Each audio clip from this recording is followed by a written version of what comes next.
Wait. Well, Arnold and Danny Wait. DeVito basically just, and also Mel Brooks. What the hell, dude? Mel Brooks is like 100. What the hell is he doing? I think, Why is he? to be honest with you, Mel, why? I was thinking about this whole thing. I was thinking about this. I think, there's three writers of this show called Little Demon. Tell the folks that know about Little Demon. Yeah, Little Demon is a cartoon that's recently released. It's an adult cartoon by FX. There's a channel FX. They also have FXX. So this is on FXX, believe it or not. So, what do they have? FXXX? For the porn stuff. No, this is as close as you're gonna get, as extreme as you're gonna get. So this show basically depicts you have Danny DeVito playing the voice of the Satan, the devil, and the cartoon is actually looks like Mr. Rogers. It's like in human form, like very kind of, it's almost like Will Ferrell kind of looking guy. And then you have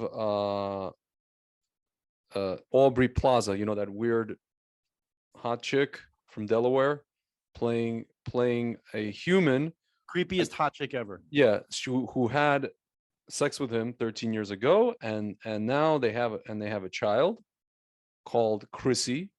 By the way, the last name I just found this out today, and I showed this to you, of the mother and the daughter is Feinberg.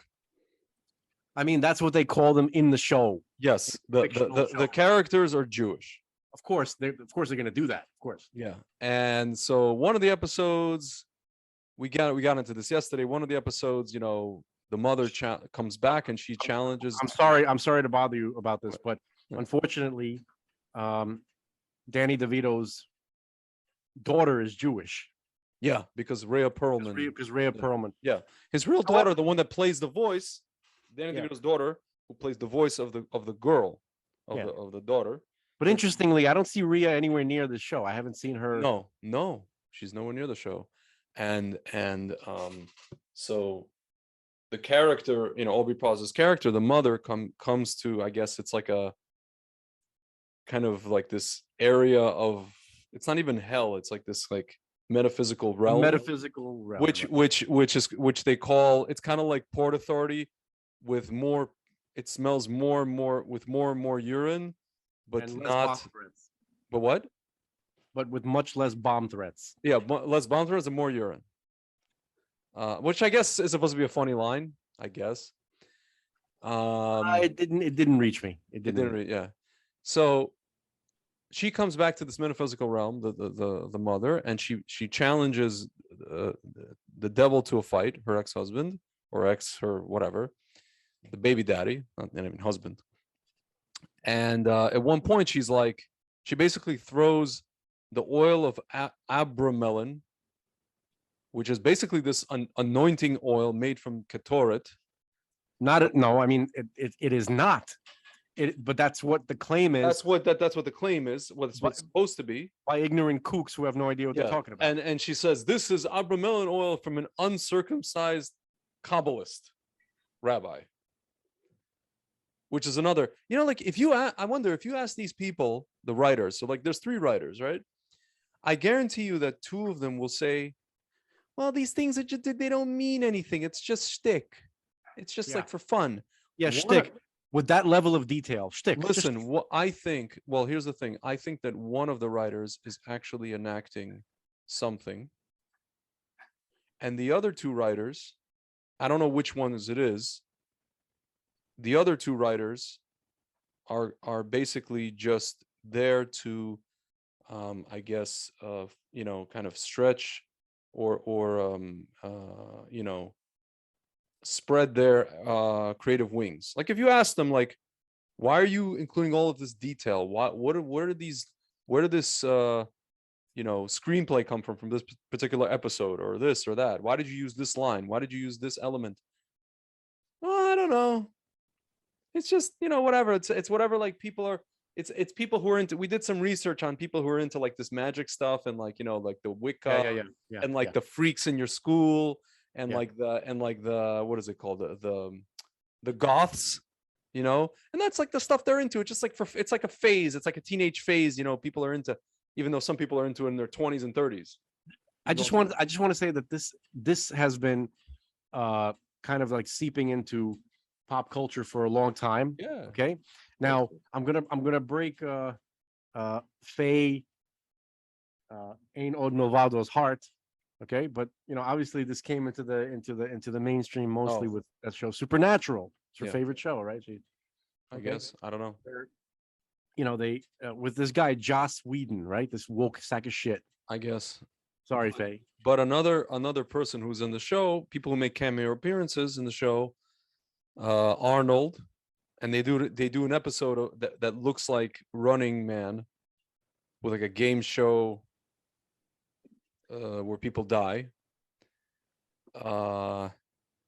And what else do they have? Oh yeah, and then they have Mel Brooks doing cameo appearance. What is he doing? Like, I don't know. I don't know what cameo he is depicting, but doesn't say. You know, we're kind of all over the place.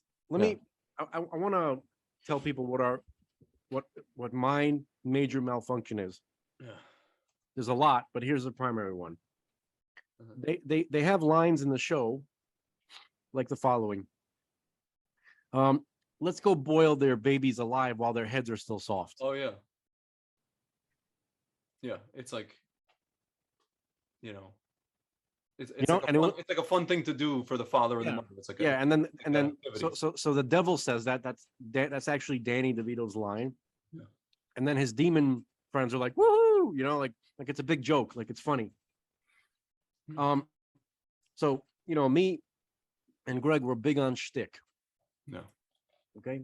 We're the first people to defend any type of comedy. And I would never want to ban anybody from saying anything. I would just like to advise, personally, it's not because I want to stop somebody from saying something, but if somebody could make light of even a sentence like that, even that kind of thought, right? The question is, why aren't you shuddering? Why aren't you locked up in an institution with a straitjacket, banging your head against the wall at even the thought of such a horrible thing? Yeah. Okay, that's my concern. All right. So I think I would literally shoot the person that wrote that line. Yeah.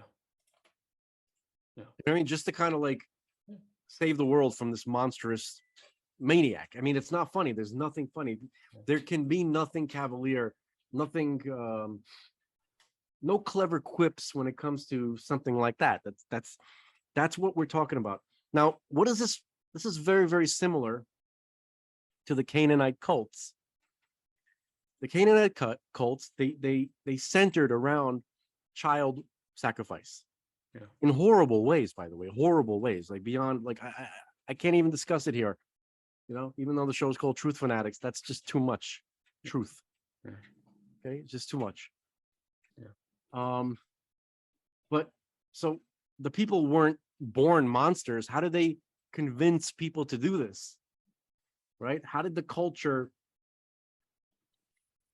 create an institution where this was done regularly? How is that possible? How could you how could parents ever allow something like that to happen?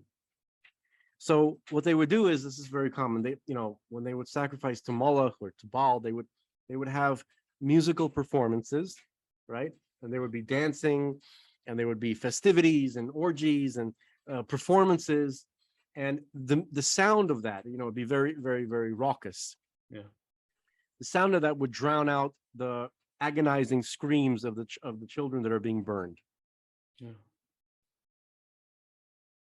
So in a certain way, that kind of, you know, they'd probably also take some kind of like drug or something like that. You know, to them it was really important. It's necessary. It has to happen. Otherwise, you know, we're not going to have food or something like that. Whatever their reasoning was, okay, whatever their justification was, it's very similar to what we're seeing right now. Okay, now if it was just this one thing, I'd say, wow, that's really creepy. You know, let's like, you know, let's keep an eye on those animals who could write a line like that. You know, like I'd be worried about them walking around in public. Okay. But when taken into the context that we're in, where you have literally governors of states, okay, at least two that I've heard personally, okay, presidents arguing about postpartum abortion. Yeah. Insane. It's here, folks. It's here. The evil is upon us. Yeah. Hey, there's no way to be funny about that. Yeah. You know what I mean? All these people, if you listen, I was listening to those interviews that you sent. Well, I listened to one, you know, where the cast of that show, they're sitting there being interviewed by these fruity guys. Yeah. Okay. And they were making like clever little quips, and they were being like very, very dismissive, Yeah. you know, like any concern. Oh, it's not really a big deal and all that kind of stuff. Yeah. But when you watch the show, you see that the characters are very passionate, and the detail that they're showing is exorbitant. Dude, again, there's a tattoo of a Hebrew tattoo. Yeah. On the character. They have all these, you know. The level of detail when it comes to the occultic practices and all the, like, you know, the lingo is so unnecessary. You know what I mean? Yeah. It's far too much. So, so it's not. So the fact that it's not necessary shows you that there's an agenda. Okay. Yeah. There really is. I mean, you know, call it conspiracy. You know, it is. It is a conspiracy. You're right. I am a conspiracy. Listen, theorist. this is one of the lines. This is the devil speaking. He goes, Chrissy is at her dad's. Oh no, okay. I'm sorry. The mother, not the devil. Chrissy is at her dad's for the weekend, which means I actually have a night to myself. And I'd rather not spend it surrounded by spray tanned lemmings drinking daiquiris until their Cialis kicks in. I guess she meant like people. Who said that? The daughter? The mother. Uh-huh. By the way, you remember that scene when he takes his daughter to the bar, and he just kind of mentions in passing that, he goes, you know, your mother fucked a lamp. Yeah. She's this is supposedly a 13-year-old girl. Yeah. Yeah. I mean, he is the devil, so, you know. Yeah. And by the way, cartoons, just so you know, the reason this is done as a cartoon is because cartoons automatically attract children. Yeah. They could say, oh yeah, it's for adults. Yeah, it's at 10 o'clock at night. Okay, so what? Kids don't stay up till 10 o'clock at night, or what? Yeah. Everybody nowadays keeps the hours of a crack whore. Exactly. Okay. It's not going to keep kids away from that show, and they know it. They have access to the internet, and it's on Hulu, man. Like, a kid doesn't know how to operate Hulu better than his parents. Like, seriously. Yeah, even DeVito's like, it's not for the kiddies. Okay. What he means is it's for the kiddies. Dude, DeVito is a massive creep. Yeah. He's a massive creep. But it's interesting. His Rhea Perlman is nowhere to be found here. It's very interesting. Danny DeVito, it all came together for me, when I saw him. There was a commercial that he was in where he was promoting Bernie Sanders. Yeah. He was like standing next to Bernie. Yeah. And you look, and I was like, look at these two old Marxist, like, idiots, degenerate, like, embarrassing fools. You know what I mean? Like, these two, I don't even want to say alter cockers. You know what I'm saying? Like, these, it's just ridiculous. You know, it really came together for me. The guy is a Marxist operative, and he's been a Marxist operative the whole time, literally. And his friend Arnold is just a Nazi operative at this point. Like, really? Screw your freedoms. Yeah. Swallow. You know, I heard a rumor, I'm sure I'm not the only one, that when Arnold Schwarzenegger came to the United States, he was very unhappy with, you know, I think he was from East Germany, you know, like the communist side. No, So, he was from Austria. He is from Austria. I mean, hmm, Why? okay, maybe he was worried about the East Germans spreading into whatever, you know what I mean? He was Yeah, not a fan of their politics, supposedly. yeah, This is what I heard yeah. somebody actually here in Miami years ago. Mhm. So the lore goes as follows: he came to America, and then when he needed to decide to what political party to join, when he read the Democratic platform, he's like, I can't tell the difference between this and what the communists are doing Yeah, in East Germany. So he decided to become a Republican. yeah. So I've never seen that. I've heard this story numerous times, but I've never. Obviously, it's just a rumor because Mm. this guy has no problem pissing on all your constitutional rights. Mm-hmm. Yeah, he does not. Listen, Germans gonna German. You know what I'm saying? No offense, Lala, but she knows. She knows better than anybody. Yeah, for sure. For sure. Yeah, man. So, there's all this detail that goes into that show, and it can't be just shtick. It can't be just you know. Don't forget, you said something very profound today about that show. Oh, that it's Rabbi Kessin. well, before I say what I was gonna say, another thing that they have is when the girl, the daughter, she has her first, lady time, Business. and it creates, there's like, blood, and it creates a demon, and it makes her, she becomes like demonic, possessed. So it's basically tuma. They're describing tuma, like tuma on steroids, impurity, ritual impurity. Like it's crazy. It's really crazy. You have to really know. You have to know both the sides of kedusha and kedusha and tahara, and also tuma, and Translate that for the you have to know the sides of. I mean, I'm just directly translating holiness and purity versus ritual impurity and evil. and Sitra Achra and darkness.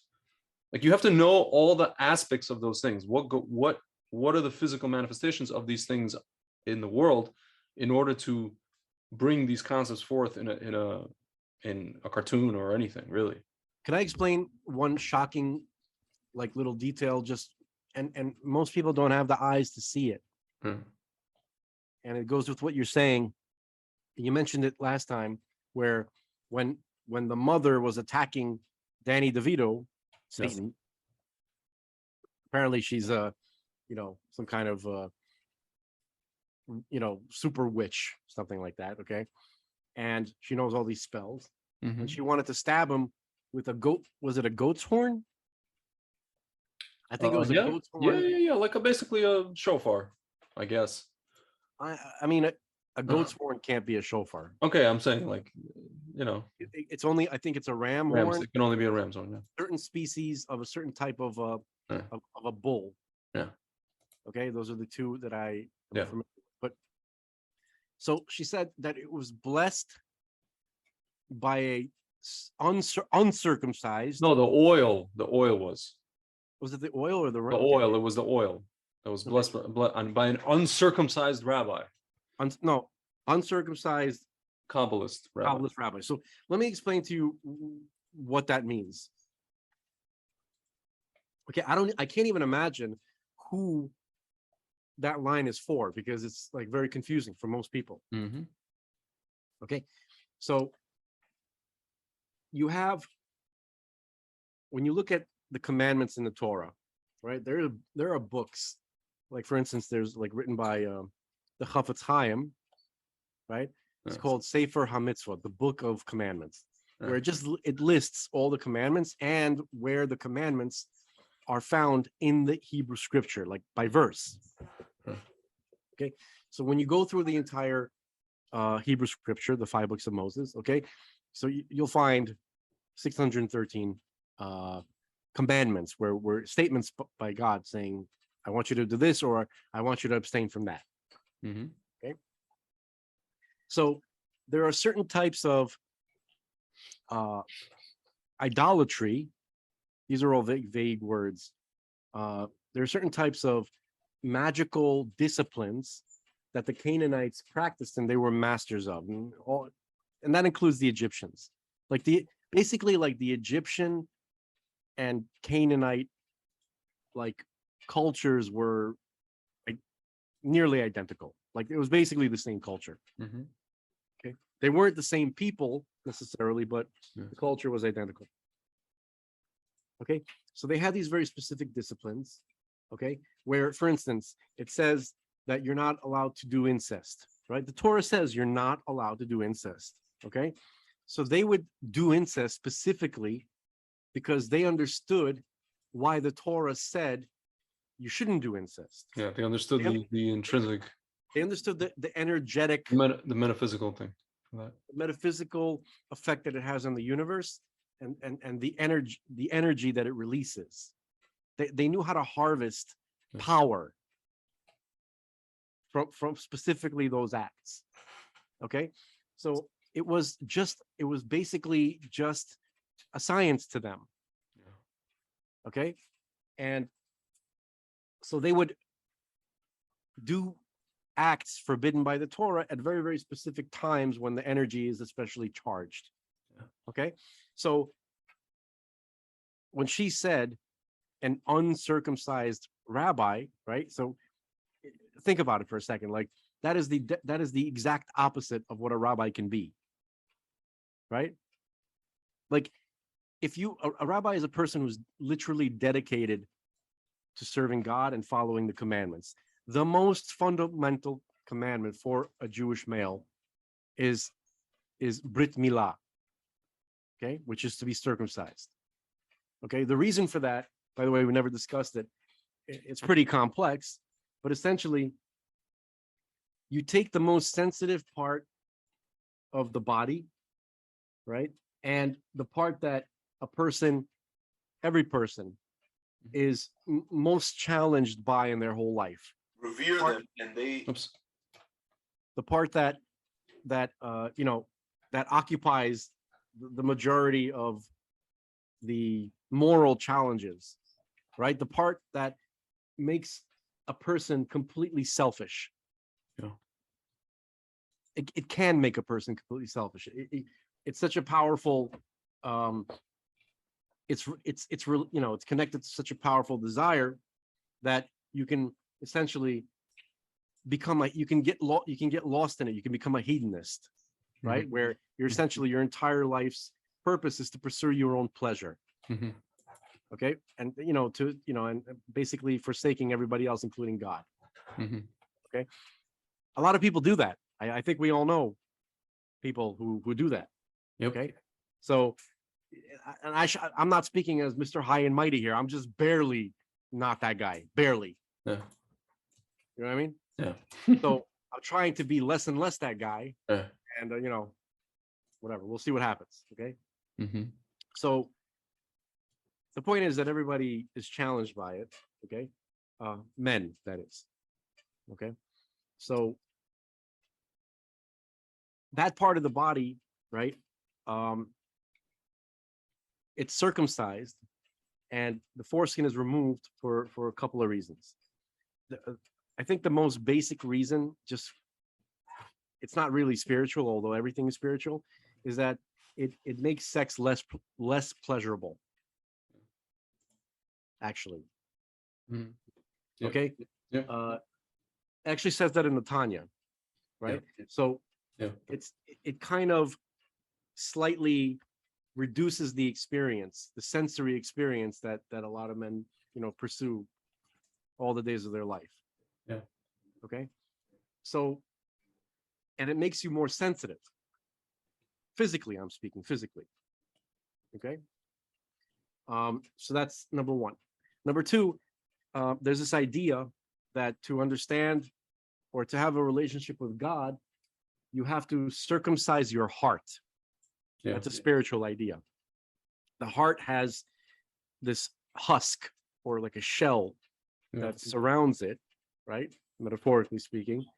And you have to, in order to have a relationship with God, you have to remove this husk, remove the covering that's over your heart. Yeah. So the pathway to remove the covering of your heart is to begin with removing the covering on that area and make yourself physically more sensitive, right? And kind of like you sort of push away a level of pleasure. Yeah. It's still pleasurable, but it's less so than it can be. Yeah. Okay. So when you remove that husk, and essentially, in reality, that part of the body is connected to the heart. There's a direct link to it. It's Yeah. almost can even be viewed as like extensions of each other. Yeah. Okay. So if you circumcise that area, you can eventually lead to circumcising your heart, which will create a situation where you can have a relationship with God. I think that's the basic. There's a lot more basic ideas associated with circumcision, but I think that that's enough for our purposes here. Yeah. Okay, so you can't be included as a member of Israel, even if you were born to Jewish parents. You're technically not a member of the covenant. Yeah. If you don't have a circumcision. Okay. That's So actually crazy, man, because I know for a fact that's actually really crazy. And now I have to ask a Shaila. I'll tell you why. At my sister's wedding, there was a guy who said one of the Sheva Brachas under the chuppah, and he is a Jew. I know for a fact he's a Jew, but he is not one of the guys. we got to figure, dude, let me stop you. Tinuk Shenishba. Okay, so that's something, yeah. His son is, by the way, one of his sons is, but he That's is very not. important, by the way. But he is not. And by the way, one of his sons is thanks to my dad, and no thanks to his whatever. Doesn't matter. Legally speaking, there's an idea, a legal concept, which is called Tinok Shenishba, which means a baby Yeah, of captivity. yeah. Child who was raised in captivity. Okay, so a child who was raised in captivity cannot be held to the same legal standards that a person who was born. Yeah, but what if that guy, he circumcised? One of his kids is circumcised. That same kid is also bar mitzvah. I mean, by virtue of putting on tefillin once. It doesn't matter. It doesn't matter because it's impossible to just in a second reverse the process of growing up. You ever read, like, when you were in school, like I read this book, I wish I could remember what the name of the book was. It's about an American child. His parents were pioneers, and they were attacked by a tribe of Native Americans, of Indians. Okay, as Patrice O'Neill would say, not the woo, but the dot Indians. But this is in reverse. We're talking about the woo Indian. Okay. Yeah. Right. I got a little too polite there for a second, and I started to worry. Huh. I had to take it. Our friend Chris Wood says, we know who is at every Brit Milah, which is Eliyahu. That means that Eliyahu doesn't know any uncircumcised rabbis, quote unquote. There's no such thing as an uncircumcised. That's exactly. But if there was, Eliyahu would know them. So basically, just quickly, like when the child, so some of the children were abducted by the tribes, and they were raised as natives. Yeah. And then at some point, sometimes the children were returned somehow. I don't recall what the context was. And now that child, he's like 15 or 17, and somehow he has to reintegrate into Western, 19th century Western culture. How the hell is he going to do that? That's not going to happen overnight. Yeah, that's true. Okay, so it's the same idea. You can't just expect, a person like, he it's not easy for him, but he made it easier for his son, right? That's not the same thing. Yeah. So an uncircumcised rabbi is basically a clandestine non-rabbi posing as a rabbi, Yeah. just hypothetically, right? Yeah. And doing the things that a rabbi does, but according to the law is prohibited. He's prohibited from doing that. He's not. It's a massive sacrilege. Yeah. Okay, it's like it's basically only somebody who wants to like be an OG sinner, right? Who wants to really commit For its own sake. that only God can recognize, by the way. For its own sake, lishma, as we say. Yeah, for its own sake. That sin is not a sin that anybody could ever really check him on, right? Yeah. Which means that this quote unquote rabbi is doing it just to hurt God. Yeah. Because no one else can see that. That's the OG level sinner that is very, very high. You understand? Yeah. And why would someone like do that? Because a practitioner of the dark arts, let's just borrow a term from Harry Potter, okay? That's mad mojo. They can harness power that way. Okay. Yeah. So essentially that's what she's talking about here in the show. Yeah. In order to kind of even understand what she's talking about, you have to have you can't even be in yeshiva for like a couple of years. You know But what I mean? Frank, don't you think you're looking too much into this? Maybe they just took creative license and just decided to write these things, Well, for fun, for no, poops and giggles. No, but here's why it's not creative license. Because there's so much specific detail that they're including. Understand? They're not being vague. Yeah. If they were being vague, and then I tried to extract something that wasn't specifically stated, that would be one thing. But this is like specifically stated. Yeah. Great detail. The symbols that they're showing are accurate. The tattoos, all that crazy like mumbo jumbo. They're not making that up. They're not No, I looked into them. These are like occult things, no matter the language. This is occult symbology. They're trying to normalize Crowley. In the subconscious. Yeah. Okay. They're trying to just kind of normalize all of these occult symbols. They understand that we talked about this a lot, the archetypes. They understand that the way that the archetype affects a human being individually and as a group. Okay. And before they were much more subtle with it. They had to kind of like sneak it in here and there. Like, like if you watch those like Disney like videos, you'd have like a scene where I don't know if it's a Little Mermaid or something. There's like a dark sky, it's starry, right? But if you look at it a little closer, you'll see like the stars are shaped like a pentagram. Yeah. That stuff is like encoded like all over the place, right? Yeah. But they had to hide it before. Yeah. They bent over backwards. They were doing like It's almost like they're doing the thing that you remember how you said hello McFly. It's almost like they're trying to get McFly's attention. Yeah. Because they know McFly is just sleeping, so I guess they figure they're going to do it subconsciously, or I don't know what. I don't think they're trying to do it. I think that they're happy. They're not really trying to wake us up. They know that we're asleep, which means that they can now function with impunity. Yeah, they can function with like hypnosis techniques or neuro-linguistic programming, NLP.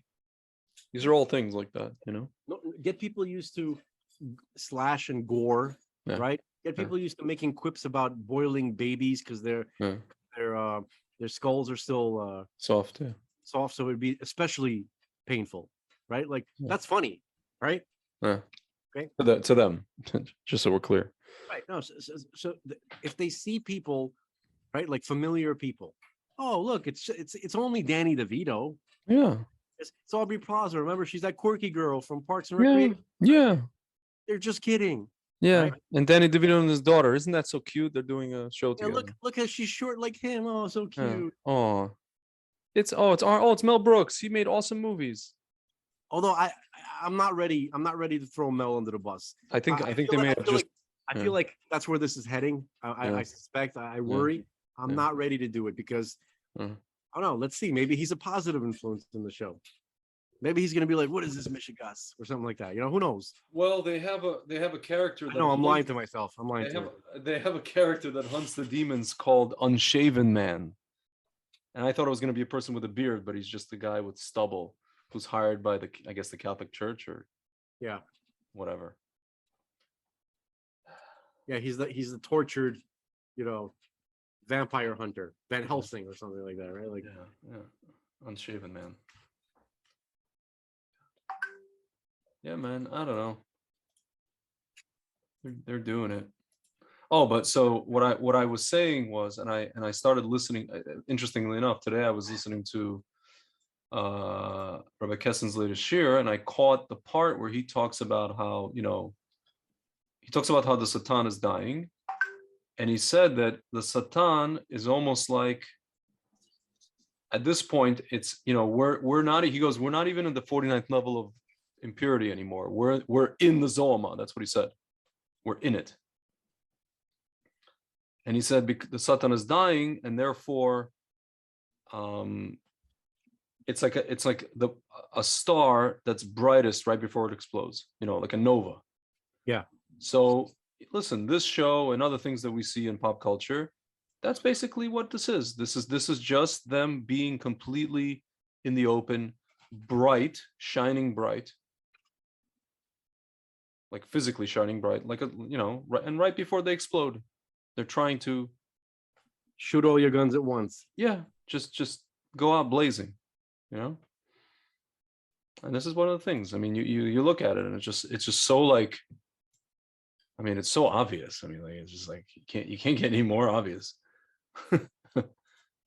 And again, people are gonna be, oh, you're looking too deep into it. It's just fun. It's just good shtick. Blah blah blah blah blah blah blah. Yeah, it's just like remember the freaks in your high school? This is just their coming out party kind of thing, whatever. Yeah, they grew up and now they're now they're writing stuff for FA. Oh, whatever. Okay, yeah. So it's like they got the Hebrew there, they got this there. Okay, so we have all the it's like those people that say like all religions are right, have an element of truth to them. No, they don't. And if they do, it doesn't mean that they're all on the side of purity. I mean, the only one that I know of, as far as I can tell, is the Torah. And I'm not saying this because I'm Jewish or Orthodox Jew. I've examined these things, and it is what it is. That's why Christianity came from it. That's why Islam came from it. That's why Avraham Avinu sent gifts to the East, and supposedly Buddhism, Hinduism, all the things we see over there. It's all from one guy. Well, some of it. Yeah. In the words of the movie voice, one man, one desire. Avraham Avinu. This summer. Like, guys, I mean, like, yeah, they all have truth to them. Not really. But shkoyach. So There's one yeah. system. There's one system, Yeah. and there's different ways of manipulating it. Yeah. Okay. Yeah. So, that's essentially what we're seeing for those who have eyes to see it. You know what I mean? Yeah. It's funny, the person that you're describing, Mm-hmm. person who's saying, "Oh, come on, you're looking too deep into it," right? Yeah. That's the person that's gonna like essentially adopt the idea that boiling babies with soft heads is funny. We're just kidding. Like, relax. Yeah. But you can't, you know what I mean? Like, Yeah.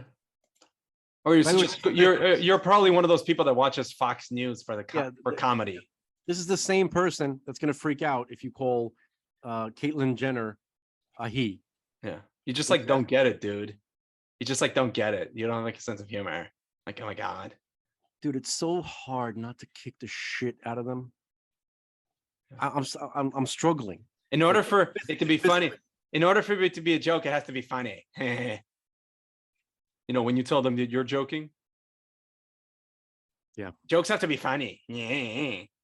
I'm talking, these are the people who they know how to sound, they know how to mimic an intelligent cadence, what they're mimicking to make you feel stupid. or something like that. That's why, by the way, it's this kind of strange thing. Like, they all sound like Valley Girls now, literally everybody. Yeah, right? they do. Even the men, especially.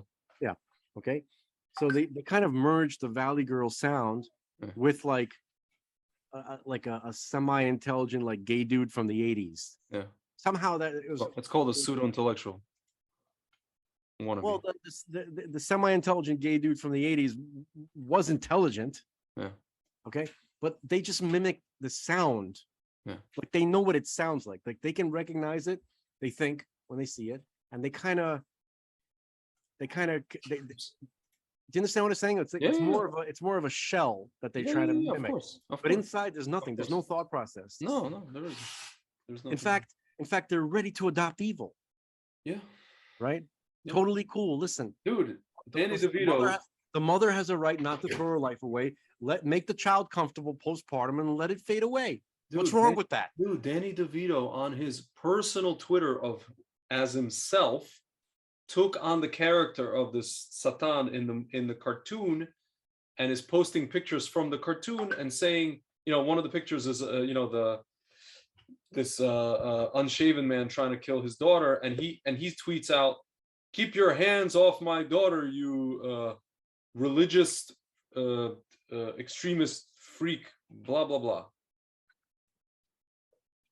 So that character is a religious extremist. Yeah. So the person, Anybody against the devil is a religious extremist, but these guys are not extremists. These guys are normal. right? Anybody criticizing, hey, let's go boil babies with soft heads. Yeah. Religious. I'm proud to say I'm a if It's that's a religious nut. Yeah. I'm very happy to be. It's not if that's what it is. Yeah. Like Reverend Brown Yes. said, Yeah. right? What did he say? He goes, what was the line in Coming to America? He's like, If loving you is wrong, I want to be right. I don't want to be right. You know what I mean? I mean, it's from a song. Yeah. It's okay. If loving the Lord is right. If loving the Lord is wrong, I don't want to be right. I want you to tie that knot. Like Daniel, the lion's there. I want you to tie that knot. Gilligan on the island. Oh yeah. Can I play that? I just want to play it for. Actually, the Gilligan line is not from that. Here. That's from Don't Be a Menace. Do you remember that? Yeah. No, I know. Here, let's play here. Here you go. This is Arsenio Hall playing Reverend Brown, talking to Lisa when she finds out that this is at the end that Akeem is the prince, that he lied to her. It's at their house. I want you and that young man to tie that knot. I'm gonna pray for you. And I want you to hold on to God's unchanging hand, because it helped Joshua fight the master Jericho. Yes. It helped Daniel get out the lion's den. It helped Gilligan. Oh, get off the island. Talk to you now. Oh no, it's she's upset at Eric LaSalle. This is not their name. Yeah, right. She's upset at it. Eric LaSalle, he announced that they're engaged, and he didn't even ask her. Yeah. Daryl. Daryl, right? Yeah, and this is when the father invited them to help with the bar. Yeah. And then He you goes, have no. He actually first he said, "I'd like to invite you boys over because they saved everybody from that armed We're robbery." having a little get together. Yeah, and he just invited them to be ushers or waiters or something. Yeah, waiters, and then well, Simi had to be the car park guy. Yeah. In the beginning, and then he had to come in to serve. That's when they showed the Daryl's parents, where they created the soul glow, and then they got up from the couch, and there's like lift the greasy spots. Yeah. Just let your soul glow, baby. Feeling all so silky smooth. Yo, Arsenio Hall is not so bad. He himself has some talent. You saw his talent in this movie. Dude, Arsenio Hall, I don't understand what happened to him. He was funnier than Eddie Murphy in this movie. Certain parts. This movie, no, for me personally, this movie is Arsenio Hall's movie. Yeah.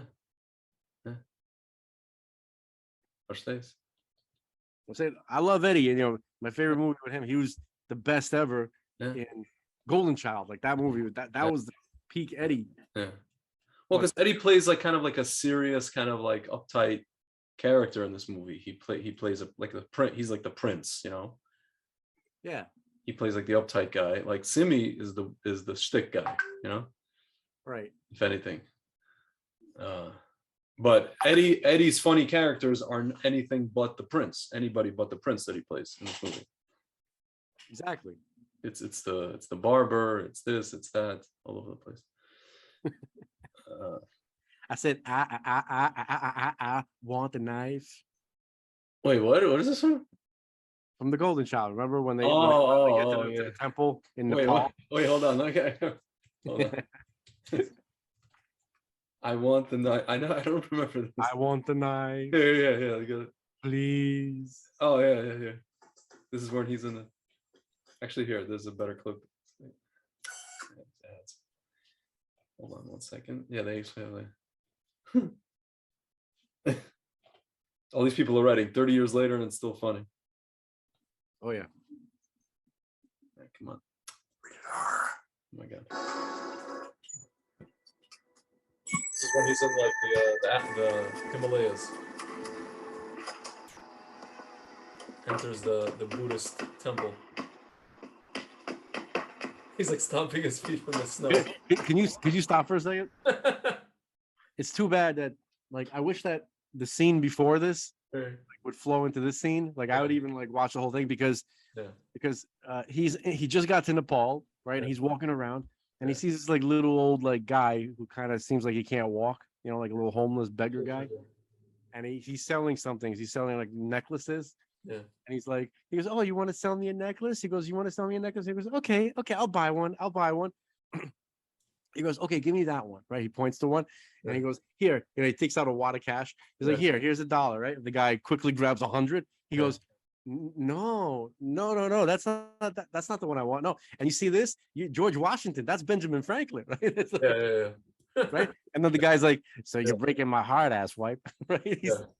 Whatever. So that's not the funny part. The funny part is how, like, okay, so the guy disappears, right, with his money, and he gave him the wrong necklace.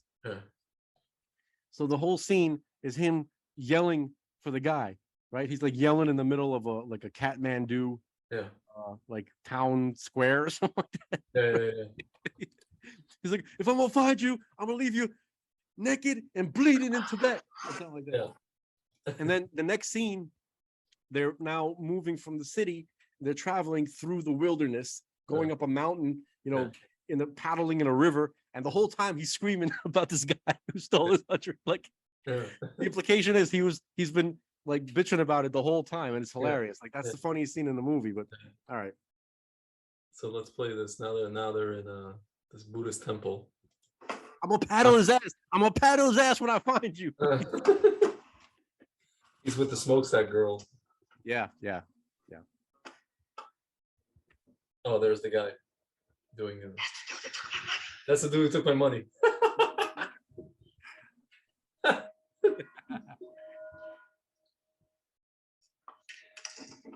We have come to ask for the sacred cross dagger of Ajanti. For what reason? For the golden child. He does not need it. To save his life. He's standing there. What the hell? The child lives for our He's like nodding. sakes, not for his own. I humbly beg you. Let us He's just like, what is this crap? Let him ask it. Let him ask.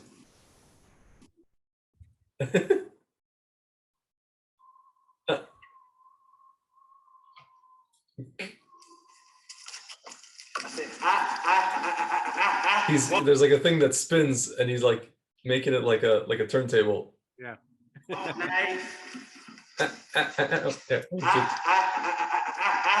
the knife?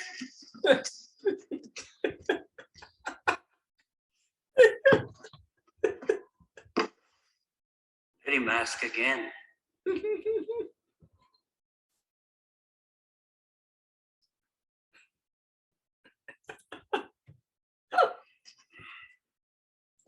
Hilarious. I want the knife. Want the knife? And he puts his hands up. Please. Please.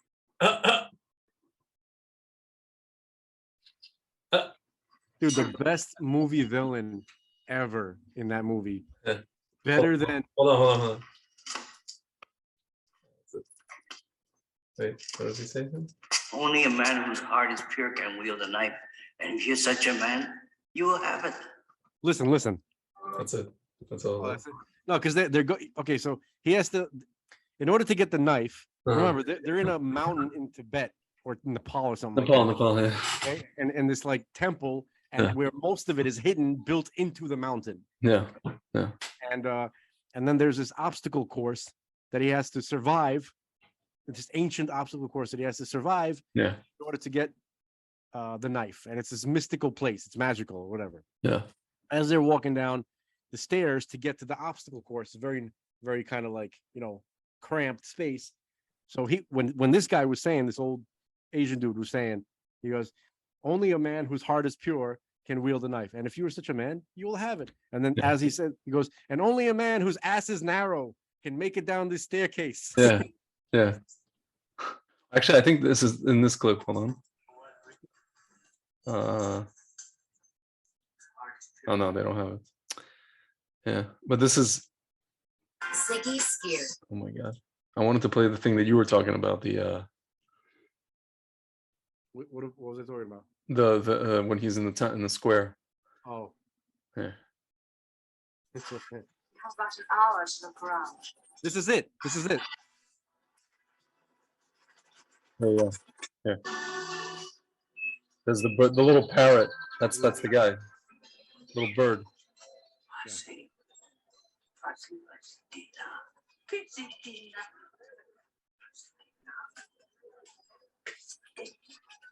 He's like begging for money.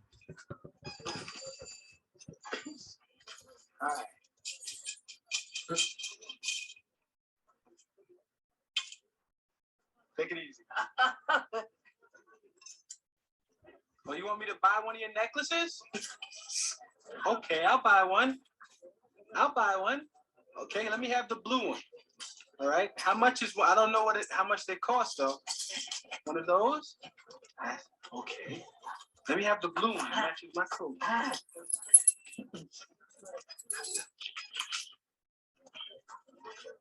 So it's 100. Uh-huh. Yeah, wait a second. You took 100. You took the 100. No, that's no. See, $1. See, $1 for you. See the George Washington? That's Benjamin Franklin. That's not happening. You got the wrong money.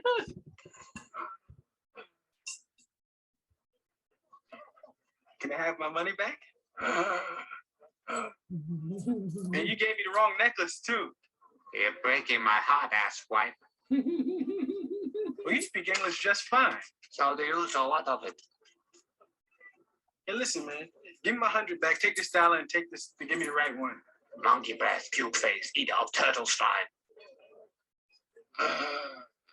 Okay, tell you what. Just give me my shit. You take your shit. What, Scotch bucket? Okay, you slick shithead. You sneaky little bastard. You want your money? Take it.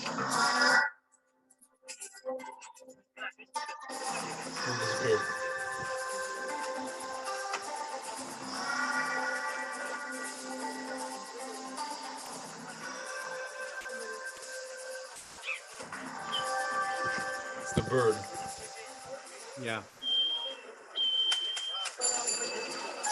You see a little naked man running around with $100 bill?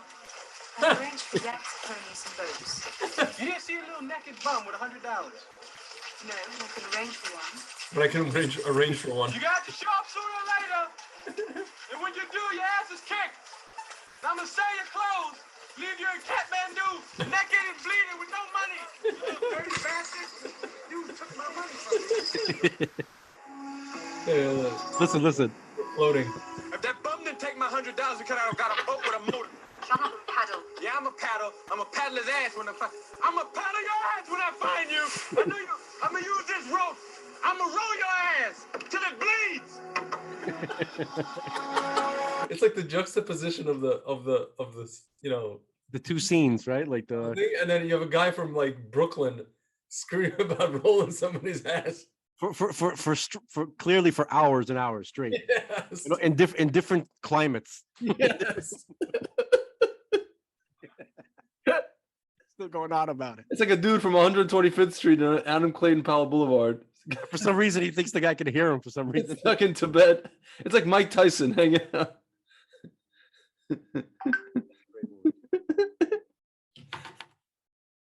you know, I was just wondering because you know, there's a lot of like supernatural stuff in this movie, Yeah. right? And I was always wondering, like, is any of the stuff real? Like the words that they use, like Speaking of occult, yeah. the Ajante dagger, Yeah. and, Yeah. and especially the villain in this movie, Yeah.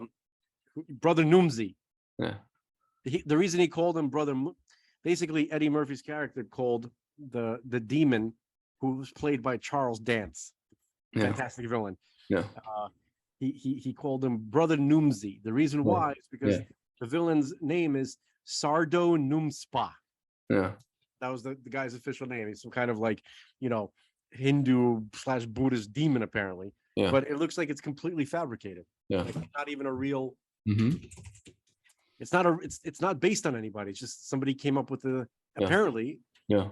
Stuff, you know what I mean? So Yeah. that's what I'm saying. You see, like if the show, this cartoon show that we were just railing about, right? Yeah. If they were more creative, right? If their intent was just to be kind of creative and to kind of like have a supernatural like feel to it or something like that, right? Why wouldn't they just make up a bunch of stuff? That's what storytellers have been doing for like a long time. Yeah, there's a quora, you know, like the people ask questions. What inspired the name Sardo Numspa in the Eddie Murphy film Golden Child? I love the question. Sardo Numspa means not much of anything. Sardo is an Argentinian cheese. Numspa is the name of the villain in Golden Child. You know what I mean? And there, somebody named the beer after the thing, after this name. That's it. Sardo Numspa meaning. I'm looking at too. Okay, Sardo Numspa is the main antagonist of the 1986 fantasy comedy film The Golden Child. He's a demon who's the leader of a secret Tibetan cult of devil worshippers. Yeah. Kill the Golden Child. Okay, fine. So maybe they're gonna say it's based on something. Hold on. So history. Okay, so this is fake history. I just want to see if it. This is called villain. The website is villains.fandom. Yeah, wiki. Villains wiki. It's not real. You know, they're not telling you Yeah.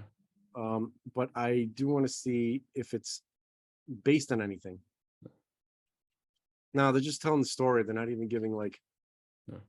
It might be based on something similar, but you see, it's not like. Yeah. It's not very obvious, right? It's not like straight in your face. No, it's not. Like there might be a similar type of demon in Hindu or Buddhist lore or whatever, right? Something like that, but it has a different name or whatever. Yeah, I mean, he is a demon in the movie. He takes demon form in the movie.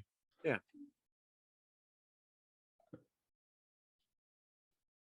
He's also deliberately mispronounces the name of J, the letter J. Right. He doesn't say J. He only says the See, Y sound. See, you have what's the Ajante dagger? The cross dagger was a mystical weapon known among occult circles in the world and was one of the only weapons capable of killing the Golden Child. No, but you're reading the that's you're, from the you're reading story, the yeah. movie stuff. It's Yeah, not historical. yeah. Yeah. Okay. So I wonder if I'm very curious about that now. Does any of our listeners ever heard anything? I mean, there's a Ajante railway station in India. Yeah, it's an Indian word. It's Ajante village. It's a village. So yeah, man. They weren't doing this kind of stuff in the 80s. They weren't shoving it in your face. Yeah, they weren't like outright, just like it's very funny. We were reading the other day that Aleister Crowley supposedly got in trouble with the Golden Dawn Society, where he learned all his stuff from. Mm-hmm. Okay, for revealing the secrets. Mm-hmm. Okay, he goes criticized for that. I think they're trying to sue him, or they're all sorts of different weird things. Yeah. Now, essentially, all those supposed secrets are just like they're putting it in film, like straight up. Yeah. Yeah. All the secrets are out.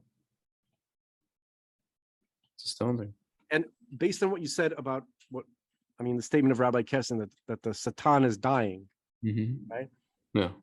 It's interesting because I gleaned something about the storyline in this little demon, right? What is it, little devil or little demon? What was the name of the show? Little demon.